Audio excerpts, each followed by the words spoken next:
خالد کو آج 4 برس بعد وہ وقت کل کی بات کی طرح یاد آ رہا تھا۔ اسے یقین تھا کہ مسلمانوں کو اہل قریش کچل کر رکھ دیں گے، لیکن مسلمان جس طرح جانیں قربان کر رہے تھے اس نے خالد کو پریشان کر دیا۔ یوں لگتا تھا جیسے مسلمان پیادوں سے قریش کے گھوڑے بھی خوف زدہ ہیں۔ خالد نے اپنے گھوڑے کو الفاڑے لگائی اور اس خونریز مرکے میں ابو سفیان کو تلاش کرتا اس تک پہنچا۔ کیا ہم مسلمانوں کو فیصلہ کن شکست دینے کے قابل نہیں رہے؟ خالد نے ابو سفیان سے کہا۔ کیا قریش کی ماؤں کے دودھ ناقص تھے کہ یہ ان مٹھی بھر مسلمانوں سے خوف زدہ ہوئے جا رہے ہیں؟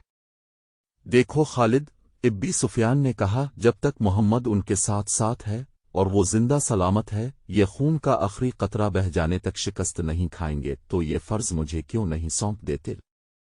خالد نے کہا، نہیں۔ ابو سفیان نے کہا، تم اپنے سواروں کے پاس جاؤ، تمہاری قیادت کے بغیر وہ بکھر جائیں گے۔ محمد اور اس کے ساتھیوں پر حملہ کرنے کے لیے میں پیارے بھیج رہا ہوں۔ آج مدینہ کی طرف جاتے ہوئے خالد کو افسوس ہو رہا تھا کہ ابو سفیان نے اس کے ایک عزم کو کچل ڈالا تھا۔ رسول خدا کے قتل کو وہ اپنا فرض سمجھتا تھا۔ وہ رسول خدا کو قتل کر کے اپنے سب سے بڑے دیوتاؤں حبل اور اس کی خوشنودی حاصل کرنا چاہتا تھا۔ اس نے اپنے سالار کا حکم ماننا ضروری سمجھا اور اپنے سوار دستے کی طرف چلا گیا۔ اسے اطمینان ضرور تھا کہ رسول اکرم کے ساتھ اب چند ایک ساتھی ہی رہ گئے ہوں گے، اور اب کو قتل کرنا اب کوئی مشکل نہیں ہوگا، اور اس کے بعد مسلمان اٹھنے کے قابل نہیں ہوں گے۔ خالد کو میدان جنگ کی کیفیت بڑی اچھی طرح یاد تھی۔ اس نے ذرا بلندی سے دیکھا تھا کہ عہد کے دامن میں دور دور تک زمین خون سے لال ہو گئی تھی۔ کہیں گھوڑے تڑپ رہے تھے اور کہیں خون میں نہائے ہوئے انسان کرا رہے تھے۔ زخمیوں کو اٹھانے کا ابھی کسی کو ہوش نہ تھا۔ پھر اس نے دیکھا پیادہ قریش رسول کریم کے پاس پہنچ گئے تھے، اور انہوں نے اپ مٹی ایم کے ساتھیوں کا حلقہ بھی توڑ لیا تھا۔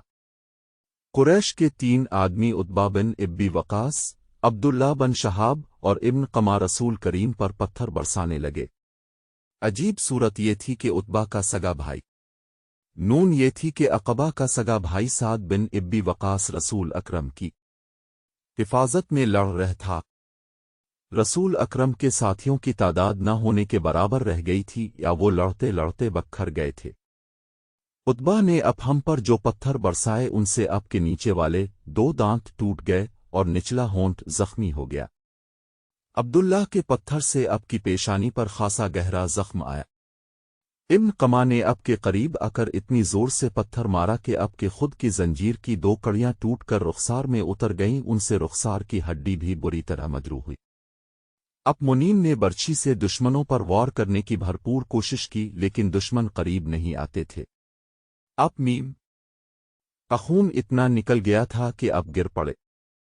اس وقت اب کے ایک صحابی طلحہ نے، جو قریش کے دوسرے آدمیوں کے ساتھ لڑ رہے تھے، دیکھ لیا اور دوڑتے ہوئے اب تک پہنچے۔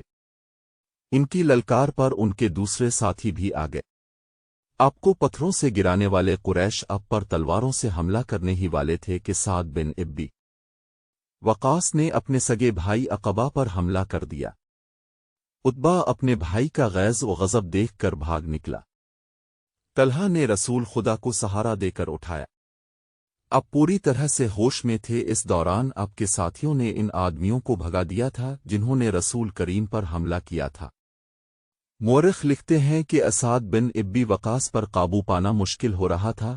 سعد کہتے تھے، میں اپنے بھائی کو قتل کر کے اس کے جسم کے ٹکڑے کر دینا چاہتا ہوں جس نے میری موجودگی میں میرے نبی سلام پر حملہ کیا ہے۔ وہ اکیلے ہی قریش کی طرف دوڑنے کی کوشش کرتے تھے، انہیں بڑی مشکل سے روکا گیا۔ اگر رسول خدا رکنے کا حکم نہ دیتے تو وہ کبھی نہ رکھتے۔ قریش غالباً بہت ہی تھک گئے تھے۔ وہ مرکے سے من موڑ گئے۔ تب رسول اکرم کے ساتھیوں نے آپ کے زخموں کی طرف توجہ دی۔ جو خواتین آپ کے ساتھ تھیں انہوں نے آپ کو مانی پلایا، کپڑوں سے زخم صاف کیے۔ اس وقت یہ دیکھا گیا کہ خود کی زنجیروں کی ٹوٹی ہوئی کڑیاں آپ کے رخسار کی ہڈی میں اتری ہوئی ہے۔ ایک صحابی ابو عبیدہ، جو عرب کے ایک مشہور جراح کے فرزند تھے، آگے بڑھے اور آپ کے رخساروں سے کڑیاں نکالنے لگے، لیکن ہاتھوں سے کڑیاں نہ نکلے۔ आखिर अबू उबैदा ने दांतों की मदद से एक कड़ी निकाल ली। जब दूसरी कड़ी निकाली तो कड़ी तो निकल आई, लेकिन अबी उबैदा के सामने के 2 दांत टूट गए। इसके बाद लोगों ने अबू अबीदे को अलसरम कहना शुरू कर दिया। उसका मतलब है वो आदमी जिसके सामने वाले दांत न हों। फिर वो इसी नाम से मशहूर हो गए। ये भी रसूल करीम का मौजिज़ा है कि उसके बाद अबू उबैदा ऐसे खूबसूरत देखते थे कि उनके चेहरे से निगाह नहीं बनती थी। एमन जो रसूल अकरम अलीम के बचपन में आपकी दाया रह चुकी थी, अब पर झुकी हुई थी, इस वक्त तक आपकी तबीयत संभल चुकी थी। अचानक एक तीर आपकी पीठ में उतर गया और उसके साथ ही दौर से एक कहकहा सुनाई दिया। सब ने उधर देखा तो कुरैश का एक आदमी हुबन बिन अलरक्का दौड़ खड़ा हंस रहा था। उसके हाथ में कमान थी। ये तीर इसने चलाया था। वो हंसता हुआ पीछे को मुड़ा। रसूल खुदा ने एक तीर साद बिन इब्बी वकास को देकर कहा कि ये शख्स यहां से तीर लेकर ही वापस जाए। साद ने, जो तमाम कबाइल में तीर अंदाजी में खुसूसी शोहरत रखते थे, हमान में तीर डालकर हुबुन पर चलाया। तीर हुबुन की गर्दन में उतर गया। साद के तमाम साथियों ने बड़ी जोर से कहकहा लगाया और हुबुन ने डगमगाते हुए चंद कदम उठाए और वो गिर पड़ा। आज खालिद जब मदीना की तरफ बढ़ता जा रहा था और अहद की पहाड़ी उफुक से ऊपर ही ऊपर उठती आ रही थी, इसे अपने कुछ साथी याद आने लगे। अकीदों के इख्तिलाफ ने भाई को भाई का दुश्मन बना दिया था, लेकिन खालिद को यह ख्याल भी आया कि बाज़ लोग अपने अकीदे को इसलिए सच्चा समझते हैं कि वो इसके पैरोकार होते हैं। हक और बातिल के फ़र्क को समझने के लिए बड़ी मजबूत शख्सियत की ज़रूरत होती है। एक सवाल उसे फिर परेशान करने लगा, मैं मदीना क्यों जा रहा हूं? अपना अकीदा मदीना वालों पर ठोंसने के लिए या उनका अकीदा अपने ऊपर मुसल्लत करने के लिए? से अबू सुफियान की आवाज सुनाई दी, जो एक ही रोज पुरानी थी। क्या ये सच है कि तुम मदीना जा रहे हो? क्या तुम्हारी रगों में वलीद का खून सफेद ह्यू किया है? सहरा में जाते हुए इन आवाजों ने कुछ दूर तक इसका ताक़ुब किया। फिर वो अपने इन दोस्तों की याद में खो गया जिनके खिलाफ वो लड़ा और जिनका खून उसके सामने बह गया था। इनमें एक मुसब बिन उमैर भी थे। कुरैश जो मरके से मुंह मोड़ गए थे, कुछ दूर ही पहुंचे थे कि खालिद ने अपने घोड़े को अलिफाड़े लगाई और अबू सुफियान को जा पकड़ा। उसने अबू सुफियान से पूछा कि तुम लोग जंग को अधूरा छोड़कर कहाँ जा रहे हो? मुसलमानों का दम खत्म हो चुका है। अबू सुफियान भी यही चाहता था कि ये मरका फैसला कुन नतीजे पर पहुंचे। कुरैश के चंद सवार वहीं से पलट आए। खालिद देख चुका था कि रसूल करीम कहाँ है। यहाँ फिर अबू सुफियान ने खालिद को किसी और तरफ भेज दिया और कुछ आदमियों को नबी करीम में हम पर हमले का हुक्म दिया। अब रसूल करीम में ये नाम के साथ कुछ और मुसलमान आ मिले थे। अब फिर इब्न कमा लड़ते हुए मुसलमानों का हल्का तोड़कर रसूल अकरम तक पहुंचने की कोशिश करने लगा। इस वक्त रसूल अकरम के पास मुसब बिन उमैर खड़े थे और उमारा अपने करीब पड़े हुए 2-3 जख्मियों को पानी पिला रही थीं। उन्होंने जब कुरैश को एक बार फिर हमले के लिए आते देखा तो जख्मियों से हटकर उन्होंने एक जख्मी की तलवार उठा ली और कुरैश के मुकाबले के लिए डट गईं। कुरैश का सबसे पहला सवार जो उनके करीब आयद इस तक वो नहीं पहुंच सकती थीं, इसलिए उन्होंने तलवार से इसके घोड़े पर ऐसा वार किया कि घोड़ा गिर पड़ा। सवार घोड़े के दूसरी तरफ गिरा। उमारा ने घोड़े के ऊपर से कूदकर कुरैश के इस आदमी पर वार किया और इसे जख्मी कर दिया। वो उठा और भाग खड़ा हुआ। मुसब बिन उमैर का कद बुत और शक्ल सूरत भी रसूल करीम के साथ नुमाया मुशाबहत रखती थी। इब्न कमा मुसब को रसूल खुदा समझकर उन पर हमला आवर हुआ। मुसब तैयार थे, उन्होंने इब्न कमा का मुकाबला किया। फिर दोनों में तेर जनी हुई, लेकिन इब्न कमा का एक वार मुसब पर ऐसा भरपूर पड़ा कि वो गिरे और शहीद हो गए। मुसब बिन उमैर बहुत लाडोहे में पले नौजवान थे, लेकिन तदफीन के वक्त उनका कफन भी अधूरा था। उमारा ने मुसब को करते देखा। गैज़ व गज़ब से इब्न कमा पर तलवार का वार किया, लेकिन इब्न कमा ने ज़रा पहन रखी थी और वार करने वाली एक औरत थी, इसलिए इब्न कमा को कोई जख्म न आए। इब्न कमा ने उमारा के कंधे पर भरपूर वार किया, जिससे वो शदीद जख्मी होकर गिर पड़ी। इस वक्त रसूल करीम जो करीब ही थे, ابن قما की तरफ बढ़े लेकिन इब्न कमा ने पैंतरा बदलकर अपमनी तुम पर ऐसा वार क्या जो आपके खुद पर पड़ा। तलवार खुद से फिसलकर अप मिट्टी एम के कंधे पर लगी अप के बिल्कुल पीछे एक गड़ा था। अप में नीम जख्म खाकर पीछे हटे और गड़े में गिर पड़े। इब्न कमा ने पीछे हटकर गला फाड़कर कहा, मैंने मोहम्मद को कत्ल कर दिया है। वो यही नारे लगाता मैदान जंग में घूम गया। इसकी आवाज़ कुरैश ने भी सुनी और मुसलमानों ने भी। कुरैश को तो खुश होना ही था। मुसलमानों पर उसका बड़ा तबाहकुन असर हुआ कि हौसला हार बैठे और अहद की पहाड़ी की तरफ पसपा होने लगे। अपने नबी के शद्दाऊ भागते हुए मुसलमानों को एक ललकार सुनाई दी, अगर नबी में हम ना रहे तो लानत है हम पर कि हम भी जिंदा रहें। तुम कैसे शैदाई हो कि नबी करीम की शहादत के साथ ही तुम मौत से डर कर भाग रहे हो। मुसलमान रुक गए। इस ललकार ने उन्हें आग बगूला कर दिया। वो प्यादा थे लेकिन उन्होंने कुरैश के घड़सवारों पर हमला कर दिया। यह हमला खालिद और उक्रमा के घड़सवारों पर हुआ था।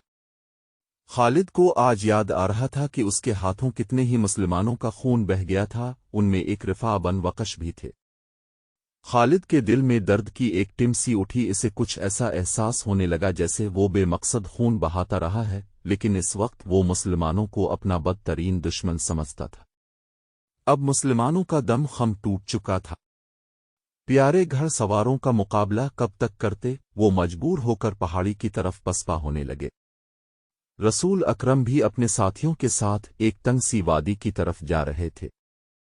जिस तरह मुसलमानों ने फतह की खुशी में अपना मोर्चा छोड़ दिया था और जंग का पांसा अपने खिलाफ पलट लिया था, इसी तरह अब कुरैश के आदमी मुसलमानों की लाशों पर और तड़पते हुए जख्मियों पर माल गनीमत इकट्ठा करने के लिए टूट पड़े। इनमें से कुछ कुरैश रसूल करीम के ताक़ुब में चले गए, लेकिन अपने नीम के साथियों ने उन पर ऐसी बेजिगरी से हल्ला बोला कि इनमें से ज्यादातर कुरैश को जान से मार डाला और जो बच गए वो भाग निकले। रसूल अकरम एक बुलंद जगह पहुंच गए। अब वहां से सूरत हाल का जायजा लिया। अपनी नीम के 30 सहाबा में से 16 शहीद हो चुके थे, जो 14 जिंदा थे, इनमें ज्यादातर जख्मी। अब मैम ने बुलंदी से मैदान जंग का जायजा लिया। अपने यतीम को कोई मुसलमान नजर नहीं आ रहा था। मुसलमान ये समझकर के रसूल अकरम शहीद हो चुके हैं, सख्त मायूसी के आलम में इधर उधर बखर गए। कुछ वापस मदीना चले गए। कुछ कुरैश के इंतकाम से बचने के लिए पहाड़ी के अंदर मौजूद थे। यहाँ रसूल खुदा तुमको अपने जख्मों की तरफ तवज्जो देने की फुर्सत मिली। आपकी बेटी हजरत फातिमा, जो अब मैं तुमको हर तरफ तलाश कर करके थक चुकी थीं, आपके पास आ पहुंची थीं। करीब ही एक चश्मा था। हजरत अली वहां से किसी चीज में पानी लाए और अपनी नम को पिलाया। हजरत फातिमा अब जख्म धोने लगीं। वो सिसक सिसक कर रो रही थीं। खालिद को आज याद आ रहा था कि रसूल करीम की शहादत की खबर ने इसे रूहानी सा इत्मीनान दिया था, लेकिन एक ललकार ने इसे चौंका दिया। वादी में ललकार की गूंज बड़ी दूर तक सुनाई दे रही थी। कोई बड़ी ही बुलंद आवाज में कह रहा था, मुसलमानों, खुशियां मनाओ, हमारे नबी जिंदा और सलामत है। इस ललकार पर खालिद को हंसी भी आई थी और अफसोस भी हुआ था। उसने अपने अब से कहा था कि कोई मुसलमान पागल हो गया है। हुआ यूं था कि जिस तरह मुसलमान इक्का दाका उधर उधर बखर गए या छप गए थे, इसी तरह काब बन मालिक नाम का एक मुसलमान इधर उधर घूमता पहाड़ी के इस मकाम की तरफ चला गया जहां रसूल अकरम सस्ता रहे थे। उसने नबी करीम को देखा तो उसने जज्बात की शिद्दत से नारा लगाया, हमारे नबी जिंदा हैं। तमाम मुसलमान जो अकेले अकेले आदाल 2-4 की टोलियों में इधर उधर बखर गए थे, इस आवाज पर दौड़ कर आए। हजरत उमर भी इसी आवाज पर रसूल खुदा तक पहुंचे थे। इससे पहले अबू सुफियान मान जंग में पड़ी हुई हर एक लाश को देखता फिर रहा था। वो रसूल करीम का जसद मुबारक तलाश कर रहा था। इसे कुरैश का जो भी आदमी मिलता इससे पूछता, तुमने मोहम्मद की लाश नहीं देखी? इसी तलाश में खालिद इसके सामने आ गया। खालिद, अबू सुफियान ने पूछा, तुमने मोहम्मद की लाश नहीं देखी? नहीं, खालिद ने जवाब दिया اور ابو سفیان کی طرف ذرا جھک کر پوچھا، کیا تمہیں یقین ہے کہ محمد قتل ہو چکا ہے؟ ہاں، ابی سفیان نے جواب دیا، وہ ہم سے بچ کر کہاں جا سکتا ہے؟ تمہیں شک ہے؟ ہاں ابو سفیان، خالد نے جواب دیا، میں اس وقت تک شک میں رہتا ہوں جب تک کہ اپنی آنکھوں سے نہ دیکھ لوں۔ محمد اتنی آسانی سے قتل ہو جانے والا شخص نہیں ہے، معلوم ہوتا ہے تم پر محمد کا طلسم طاری ہے۔ ابو سفیان نے تکبر کے لہجے میں کہا، کیا محمد ہم میں سے نہیں تھا؟ کیا تم اسے نہیں جانتے تھے؟ جو شخص اتنی قتل و غارت کا ذمہ دار ہے، ایک روز اسے بھی قتل ہونا ہے۔ محمد قتل ہو چکا ہے، جاؤ اور دیکھو، اس کی لاش کو پہچانو، ہم اس کا سر کاٹ کر مکہ لے جائیں گے۔ اس وقت پہاڑی میں سے کعب بن مالک کی للکار گرجی، مسلمانوں خوشیاں مناؤ، ہمارے نبی زندہ سلامت ہے۔ پھر یہ آواز بجلی کی کڑک کی طرح گرجتی کڑکتی وادی اور میدان میں گھومتی پھرتی رہی۔ وسن لیا ابو سفیان۔ خالد نے کہا، اب میں تمہیں بتاتا ہوں کہ محمد کہاں ہے۔ میں اس پر حملہ کرنے جا رہا ہوں، لیکن میں تمہیں یقین نہیں دلا سکتا کہ میں محمد کو قتل کر آؤں گا۔ کچھ دیر پہلے خالد نے رسول کریم اور ان کے ساتھیوں کو پہاڑی کے اندر جاتے دیکھا تھا، لیکن وہ بہت دور تھا۔ خالد ہار ماننے والا اور اپنے ارادے کو ادھورا چھوڑنے والا آدمی نہیں تھا۔ اس نے اپنے چند ایک سواروں کو ساتھ لیا اور پہاڑی کے اس مقام کی طرف بڑھنے لگا جدھر اس نے رسول کریم کو جاتے دیکھا تھا۔ مشہور مورخ ابن حشام کی تحریر سے پتہ چلتا ہے کہ رسول اکرم نے جب خالد کو اپنے سواروں کے ساتھ اس گے پر چڑھتے دیکھا جہاں آپ تھے تو آپ کے منہ سے بے ساختہ دعا نکلی، خدائے ذوالجلال انہیں اس وقت وہیں کہیں روک لے۔ خالد اپنے سواروں کے ساتھ گے چڑھتا جا رہا تھا۔ وہ ایک درہ سا تھا جو تنگ ہوتا چلا جا رہا تھا۔ گھوڑوں کو ایک قطار میں ہونا پڑا۔ رسول کریم زخموں سے چور پڑے تھے۔ حضرت عمر نے جب خالد اور اس کے سواروں کو اوپر آتے ہوئے دیکھا تو وہ تلوار نکال کر کچھ نیچے اترے۔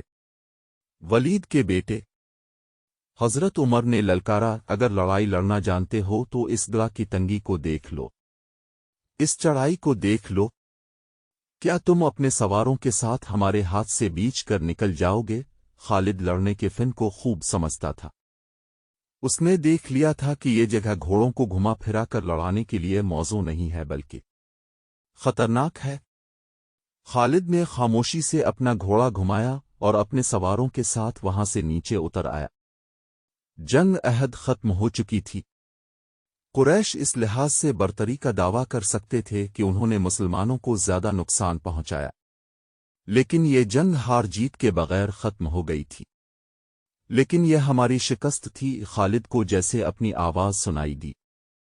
مسلمانوں کی نفری 700 تھی اور ہم 3000 تھے۔ ہمارے پاس 200 گھوڑے تھے۔ ہماری فتح تب ہوتی جب ہم محمد کو قتل کر دیتے۔ خالد نے اپنے آپ میں جھنجھناہٹ محسوس کی، اس پر ایسی کیفیت طاری ہو گئی کہ اس کے دانت بجنے لگے۔ اسے جنگ کا آخری منظر یاد آنے لگا تھا۔ اس نے اس بھیانک یاد کو ذہن سے نکالنے کے لیے سر کو جھٹکا دیا، لیکن مکھیوں کی طرح یہ یاد اس کے ارد گرد بھنبھناتی رہی۔ اسے اپنے آپ میں شرم سی محسوس ہونے لگی۔ جنگجو یوں نہیں کیا کرتے۔ خالد جب حضرت عمر کی للکار پر واپس آ رہا تھا تو اس بلندی سے اس کی نظر میدان جنگ پر پڑی۔ وہاں لاشیں بکھری ہوئی تھیں، شاید ان میں بے ہوش زخمی بھی ہوں گے۔ لاشوں اور زخمیوں کو اٹھانے کے لیے نہ ابھی مسلمان آگے بڑھے تھے نہ اہل قریش۔ خالد کو ابو سفیان کی بیوی ہند نظر آئی۔ وہ ہاتھ میں خنجر لیے ہوئے دوڑے چلی آ رہی تھی۔ اس کے اشارے پر قریش کی وہ عورتیں جو قریش کے لشکر کے ساتھ آئی تھیں اس کے پیچھے پیچھے دوڑی آئیں۔ ہند ہر ایک لاش کو دیکھتی تھی۔ وہ اونچے قد کی اور فربہی مائل جسم کی پہلوان قسم کی عورت تھی۔ وہ ہر ایک لاش کو دیکھتی تھی۔ کوئی لاش اوندھے من پڑی ہوئی نظر آتی تو وہ پاؤں کی ٹھوکر سے اس لاش کو سیدھا کر کے دیکھتی تھی۔ اس نے اپنے ساتھ کی عورتوں سے کہا کہ وہ حمزہ کی لاش تلاش کرے۔ اسے حمزہ کی لاش مل گئی۔ हिंद भूखे दरिंदे की तरह लाश को चीरने फाड़ने लगी। इसने लाश के कुछ आज़ा काट कर परे फेंक दिए। इसने दूसरी औरतों को देखा जो उसके करीब खड़ी थीं। खड़ी देख क्या रही हो? हिंद ने उन औरतों से यूं कहा जैसे वो पागल हो चुकी हो। ये देखो, मैंने अपने बाप, अपने चचा और अपने बेटे के कातिल की लाश का किया हाल कर दिया। जाओ, मुसलमानों की हर एक लाश का यही हाल कर दो और सबके कान। अब वो औरतें मुसलमानों की लाशों को चीरने फाड़ने के लिए वहां से हट गईं तो हिंद ने खंजर से हमजा का पेट चाक करके इसके अंदर हाथ डाला। इसका हाथ बाहर आया तो इसमें हमजा का कलेजा था जो हिंद ने खंजर से काट लिया। इसने इसी पर इक्तिफा न किया। हमजा के कलेजे का एक टुकड़ा काट कर इसने अपने मुंह में डाल लिया और बुरी तरह इसे चबाने लगी।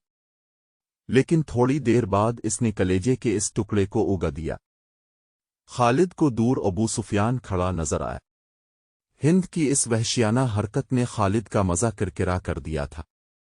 वो जंगजू था, वो सिर्फ आमने सामने आकर लड़ने वाला आदमी था।